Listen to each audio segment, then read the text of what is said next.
canal, and it's set in April of 1865. So the Civil War is just ending. The main character is a disabled Civil War veteran. He has lost an arm. As many of our Civil War veterans who had been injured were, he is addicted to opium and morphine. He was a lawyer before the war, and he goes to stay with his aunt up in New York State, basically to heal and to figure out what he's going to do with his life. As it happened, in the winter of 1864-65, there was a lot of rain and a lot of snow in upstate New York. Usually they, at that time, used to empty the canal for the winter, and then they would let it fill up in March. Well, in March, they had such awful storms, and there was so much snow melting that the canal overflowed, ruined farmlands all along Causeway. My book starts when this old man who has been keeping the farm going, Aaron's aunt, comes and says, "You better look at the backfield." And he says, basically, "Why do I want to look at the backfield?" He said, "Well, because the waters have receded and there's a body there."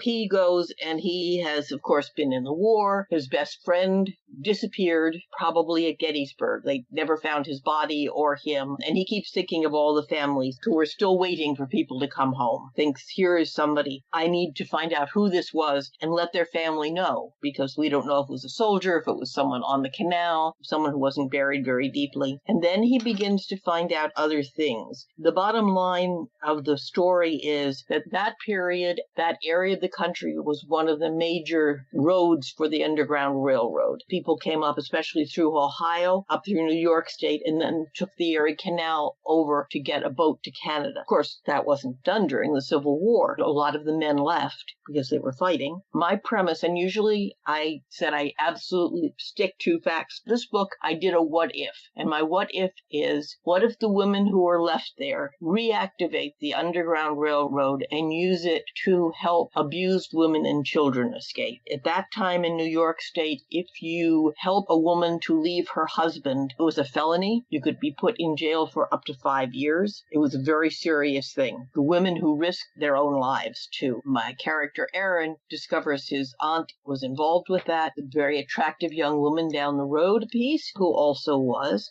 Then a soldier was coming back from war and is found dead a mile from his home, and they accuse his wife, and they hire Aaron to defend her. The whole question is basically, if someone is doing something that is positive and is for the good, do you acknowledge that and do you go forth, or do you say, no, that was against the law, therefore we're going to condemn you for it? It's a whole different kind of a book than my other ones, but I hope some people will check it out. It's on Amazon, in Kindle and in paperback. It sounds fascinating. Lee, we thank you so much for taking time to talk with us today. We hope you enjoy a nice spring up there in Maine. Keep bringing out those wonderful books. Yes. I thank you. I'm going to go edit one this afternoon. Thank you so much for inviting me. This has been great fun. Thank you. On an April night in 1989, 3 small children perished in a Los Angeles apartment fire. Their 23-year-old mother, Joann Parks, escaped unharmed, the sole survivor and only eyewitness. Though they at first believed the fire had been a tragic accident, arson investigators soon decided that Parks had sabotaged wiring, set several fires herself, and even barricaded her 4-year-old son inside a closet to make sure he could not escape the flames. Authorities pronounced Parks one of the most monstrous killers in Los Angeles history. Motivated by a desire to be free of parental responsibilities and eager to cash in by suing her landlords. Convicted through the power of forensic fire science, Park remains in prison to this day, sentenced to life without the possibility of parole. More than a quarter century later, however, there have been a revolution in science of fire. Much of what was thought to be gospel in 1989 has been revealed to be the myth and guesswork disguised as science. Now the Parks case has been reopened and reinvestigated. The subject of an intense legal battle stretches over 10 months of hearings in Los Angeles County County Superior Court. Lawyers of the California Innocence Project are trying to prove the false assumptions, tunnel vision, and outright bias infected the Parks case from day one. This is a fascinating book. Yes, it is, and we can't wait to talk to Edward about this. We really think you're going to enjoy this interview, and it will probably infuriate you just as much as it did us when you're done listening. Yes, we would like to welcome Edward Humes, who is the author of the fascinating book called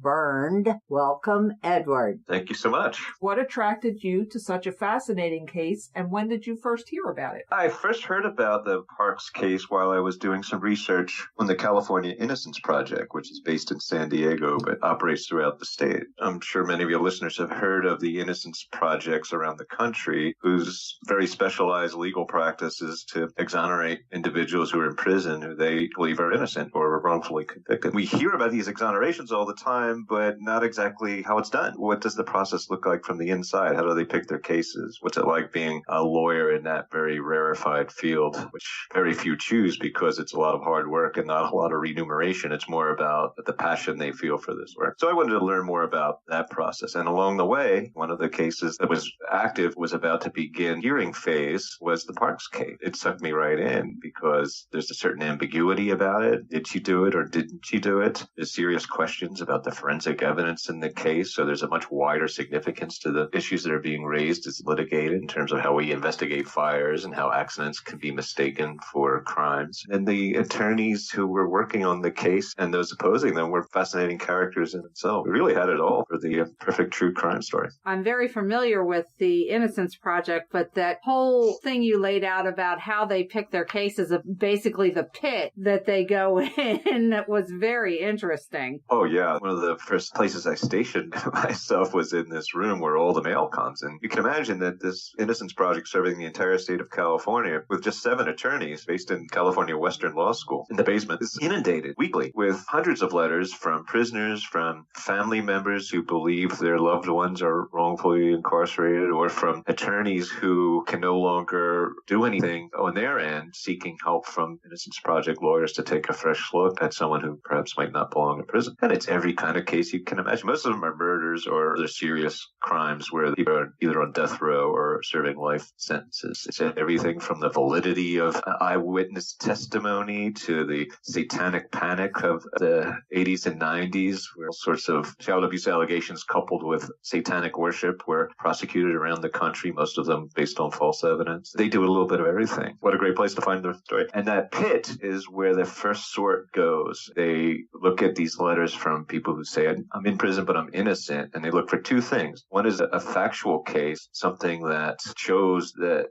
incorrect evidence or false evidence or lies were presented at the trial. And then the second thing they need, besides a factual issue to raise, is a legal issue. Because just being innocent is usually not enough to get a person's appeal going. You also have to be able to argue that trial was unfair or that there's new evidence that was never examined at the first trial. And if you don't have those, then kind of out of luck. In the book, you don't offer an opinion on whether the Parks murder conviction was justified. Why did you not give your opinion? What I wrote was that if you want a definitive answer on whether Joann Parks was innocent or guilty of starting a fire and trapping her children in the house and murdering her 3 little kids that way, you weren't going to read it in this book. And the reason for that is that unlike some of the wrongful convictions that are overturned, say based on DNA evidence that wasn't available at the time of trial and can with certainty exclude the person that was convicted from actually doing it, that's the only time when you can say 100% that somebody's innocent, where you have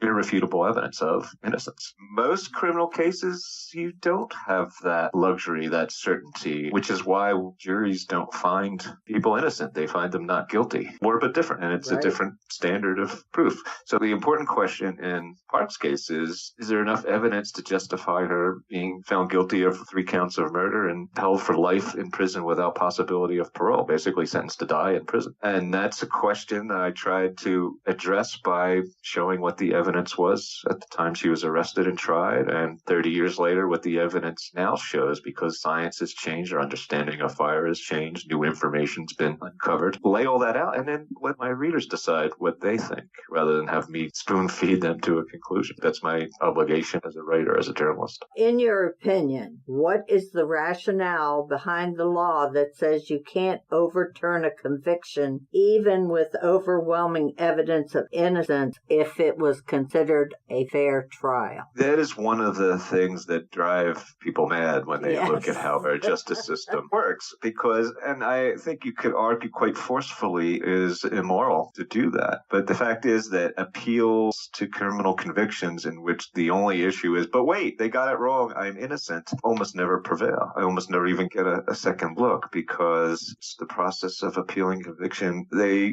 just look at what the legal issues are. As the late Supreme Court Justice Scalia famously said in an opinion he wrote in the 1990s, that there's nothing in the Constitution that forbids us from executing an innocent person so long as they had a fair trial. That is what our guarantees cover. Oh, that's so infuriating. I'll play devil's advocate and say two things. One is that as a practical matter, the resources don't exist for every appeal to be tried all over again, which is what the appellate justices would have to do. They basically have to try each case over and over again to see if the judge got it right. There's no resources for that. We can't try the cases that we have with the first tier of our system. We only do a tiny fraction of them as trials, and the rest are all plea bargain. As a practical matter, we just couldn't do it that way. It's also more practical to focus on legal issues, because then it's a very simple question. Wow, there was false evidence used in this trial. The eyewitness admits they lied, or the evidence was misinterpreted, and oh my God, we got it wrong. Then you can say the trial was unfair. You don't have to even decide whether they're innocent or guilty. You just acknowledge that a piece of evidence that was used to secure the conviction, it has to be a significant piece of evidence. It can't just be any little thing that was given to the jury that influenced their decision, is wrong. You don't have to decide what the truth is after that. You just decide, we on the Supreme Court realized this was an unfair trial, gets a do-over. That's how exonerations work. The conviction is erased, a new trial is ordered, excluding the false evidence or whatever else was the problem, and then let a jury look at it in an untainted way and reach a conclusion. In many cases, the prosecutors involved in the case will say, well, we were duped too. We're not going to retry it. We're just going to drop the whole matter. That's how many exonerations proceed. That's not a bad system. It's just when there are anomalies, when there's bad law, when there's people who are not acting in good faith within the system,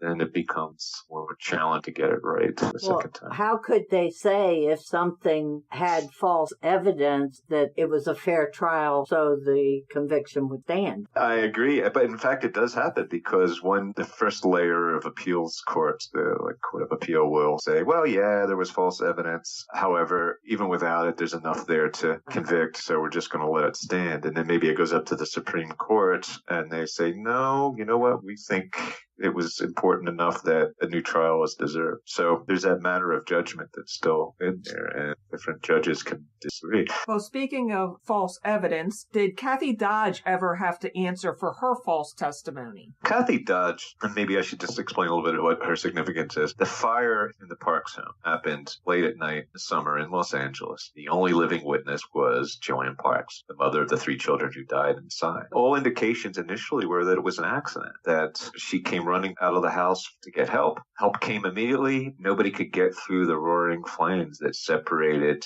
Joann Parks' bedroom from the children's bedroom at the other end of this little house. And the initial read by the first fire investigator on the scene was, maybe it was an electrical fire and it was accidental. Days later, after the case is publicized on television, Joann Parks and her husband give an interview about how devastated they were at this loss. And a former friend named Kathy Dodge saw that newscast and who had a falling out with Joann Parks, quite a serious one, months earlier, called the police and said, well, no, I saw that on the news and this was no accident. It was murder. And here's why. Joann hates her children. She loaded them up on cough medicine when they weren't even sick, so they would fall asleep and not wake her up. She could just relax without having any parental chores to do. She just drugged them. And that she once expressed regrets during a less serious fire that at their previous house, she expressed regret that if only her husband had come home 5 minutes later, little Jessica, her youngest, would be dead and they'd be millionaires. But they weren't even home when that fire. This is what the police were told. They had this information. They went out and talked to her. She basically said the same thing again. She was a little odd, but they were this little police department in a suburb of